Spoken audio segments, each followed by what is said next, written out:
Alright, YouTube. Here's the scale ticket. Last video I was talking about scales. I was overweight. I'm sitting in a little traffic right now. Rocking through Houston, heading towards San Antonio, I think. It's a good boy. It's a good boy, Clutch. Alright, so I want to talk to you a little bit about how to scale your truck. I'll make a video later when I'm actually at, yes, what's wrong, you have to use the restroom? He probably has to go. When I'm actually at a scale house, at a CAT certified weigh station, I'll make a video on that later. But as of right now, I'm gonna go over the ticket, okay, where I was over. Let me give you guys a look at it. Hopefully you're able to see it right. So we're gonna go over line by line. First of all, we have your steer axle, which you see here is at 11,560. Okay. Now your steer axle is your first two tires. The ones you drop, the ones you steer with, where the tires go left and right, that's called your steer axle. And on that axle, you're only allowed 12,000 pounds on that axle. I'm sitting at 11,560. We're good. And I have a full tank of gas. Now here's a tip. Water, dude. Here's a tip.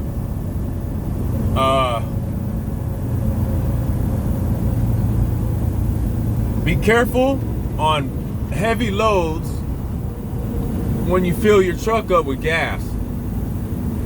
Here's a little hack. If you only fill your tank up about halfway to a quarter tank of gas,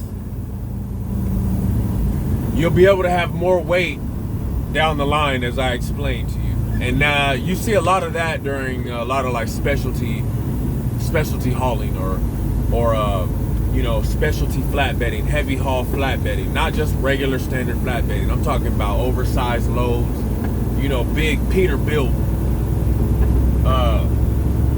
haystack having trucks, right? Okay, that's line one. Line number two, that's the drive axles. Now that's the axle. The drive axle is the axle, the second axle from the front. So it's not the one you steer with, but it's the one you're sitting on, right? The next axle after your steer axle is called your drive axle. Now that axle, you're allowed to have 34,000 pounds. We're sitting at 26,980, as you can see here. Second line where it says drive axle. So we're good. Now, on flatbed trailers, this is where it gets funky. This trailer has a spread axle. I can't adjust the tandems. I can't do none of that. It's already spread. It's already in a set state, if you will. I cannot adjust those. I'm gonna double check that, but I don't believe so, because I've already looked at it thoroughly. When I put all my equipment in here and everything, I noticed that I can't adjust the tandems in any other way, shape, or form. I can't slide them they're there permanently. So in that case, if you have a spread axle, you're allowed 40,000 pounds between the two of them. and it's only going to give you one weight for that. On line 3, you're going to see a 41,700 right there, the one that's circled. Now that was the big problem. Reason being, the total weight was 41,700 pounds. You're only allowed 40,000 across those two axles, which means you get 20,000 on one, 20,000 on the other. And if you weigh them together, it gave us that number, 41,700, which is overweight, guys, 1,700 pounds. Sheesh. You know what kind of ticket that would have been? Please, somebody comment below. Whoever sees this video, right? Comment below, whoever can calculate that ticket at the scale house, if they would have caught me at the scale house, being over 1,700 pounds. I want to see that in the comments. Hopefully we get it. I don't know. I'm still fairly new, but I'm trying to give you guys some interaction. All right. Now, here's another problem that piggybacks our main problem, and that's the gross weight, the fourth line, the gross total weight, as you can see here, which is at 80,240 pounds. Right there on the fourth line where it says gross total weight. There you go. No, yeah, you guys can see it there, hopefully.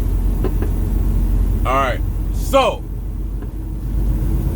as you know, our gross weight can't be over how much?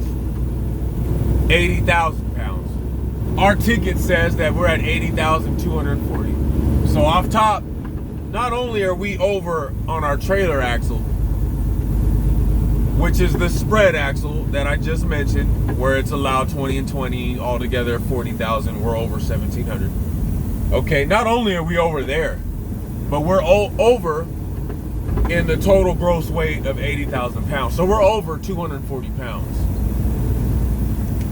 That is the scale ticket in a nutshell. That's the breakdown. That's why I had to go back to the carrier, or to the shipper, I mean. I'm the carrier. And waste all that time and had to get, basically, they took off one pallet and they scooted over. They were double stacked, side by side, 2 on top of 2. So what they did, the top row, they took one off and they scooted this one over towards the middle of the other 2, like that, like a triangle or a pyramid. That's what the hang up was. Now that was a big ticket, let me tell you. I've been over before, but I've only been over a couple $100 pounds on an axle, and they wanted to ticket me a couple $100 for that. So imagine. You know, sometimes, you know, some told me, hey man, it's lumber, maybe it's heavy. This truck, man, you can tell from a load that's 30,000, 20,000 pounds to a load that's 40,000, 50,000 pounds. Let me tell you, there's a big difference on how it drives. Thank God I went and scaled it, or I would have been in a pretty bad situation. Not only would I have been you know, held accountable with the ticket payment, but the company that I'm under, I mean, I would have got probably billed all of it. I would have had to get, if they would have billed the company would have billed me. They would have had to get a moving company out there to in a forklift, take off a pallet and make it legal. I mean, scale your load. If you're unsure, you need to scale your load. Point blank and simple. Scale your load. Even if you know that you're not over and you need practice doing it, go scale your load. That way and then if you ever get stopped at any of these scales, hey, you know, you're pretty close on your weight, they'll ask you, hey, do you have a scale ticket? Right here. All right, good to go. You know, most of the time, if they kind of match up, if they're a little bit off, they'll give you the benefit of the doubt. Off you go. What else was I gonna talk about? Okay, this is a gem right here. I'm dropping some knowledge right here. Okay, to all you flatbedders. Now, if you're over on gross total weight a couple 100 pounds, try this. 1, check your fuel level. If you're sitting at 3/4 of a tank or more, avoid the next scale if you if need be, and burn off as much fuel as possible before you go over a state line. Because 9 times out of 10, you're gonna have to scale going over a state line. So hack number 1: burn the fuel off so it lowers your overall weight, right?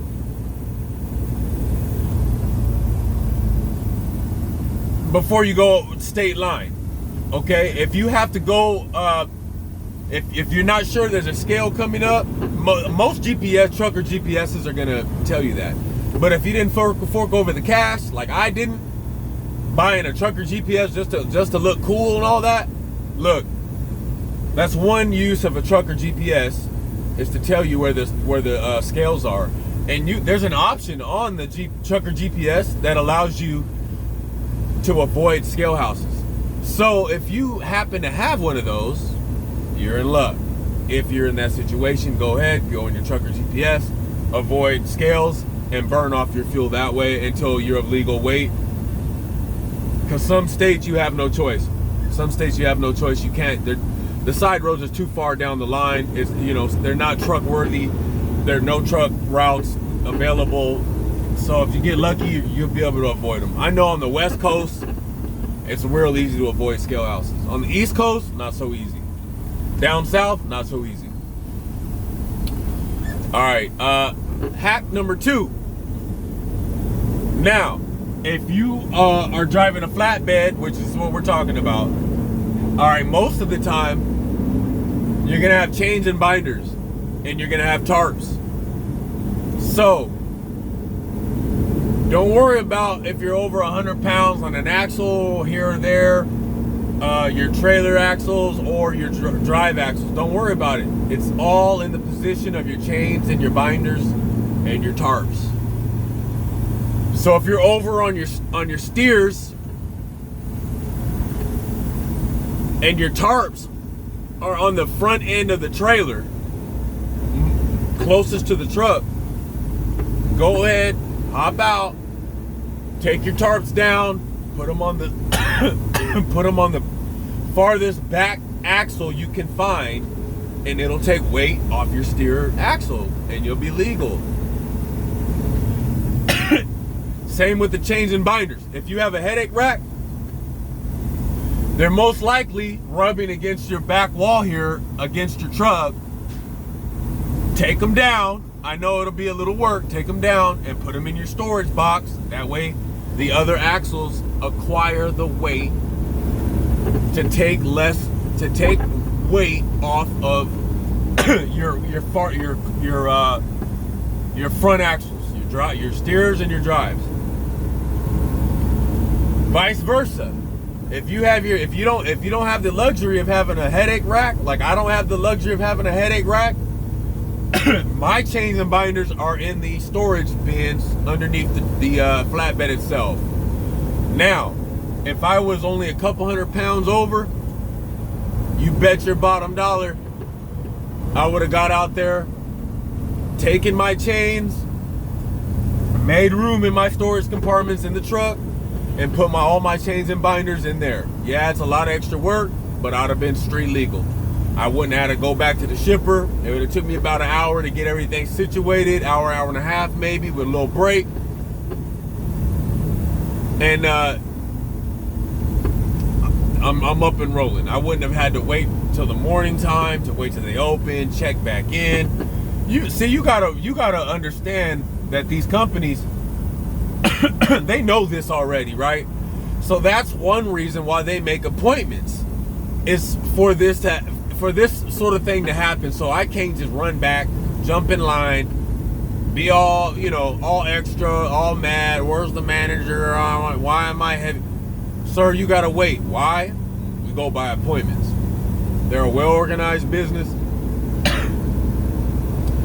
they've already sat down and having coffee in their little circle. All right, well, what if this happens? What are we gonna do? What if this happens? What are we gonna do? If this happens, what are we gonna do? You gotta understand, these people invested their money and time in this.